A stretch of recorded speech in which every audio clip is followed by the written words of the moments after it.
Yeah, I mean, I think I'm a big fan of change agents. You know, I mean, I've been called that in my career historically. I've been lucky enough to have had lots of good mentors over my time that have enabled, you know, my kind of challenging of status quo and wanting to do things differently. I think fundamentally one of the biggest, certainly in my opinion, one of the biggest traits that you can have as a leader is to identify the change agents and put them in roles and positions where they can be most effective. And, you know, it's interesting because most change agents that I've seen and the ones that are in my team, certainly, they don't have big teams of their own.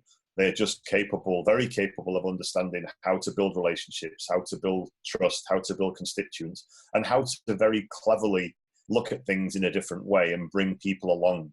And I think that's a skill. And to this day, I don't believe that's anything you can teach. I think you can identify and nurture it, but I don't think you can actually teach that. I think like a professional curiosity, you know, like I had when I was at Bechtel and still have now, which is, you know, I'll put my hand up and go anywhere around the world because I want to learn how things work somewhere else. And I'd like to believe that we could have an impact all over the world.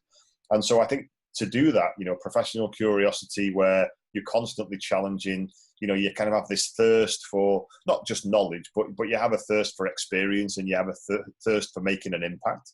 I think that, along with being a change agent, are definitely the things that I look for. Because, you know, I mean, as I said, we have a small team by design, but it's very impactful if you look at the kind of number of touch points that we have through the organization.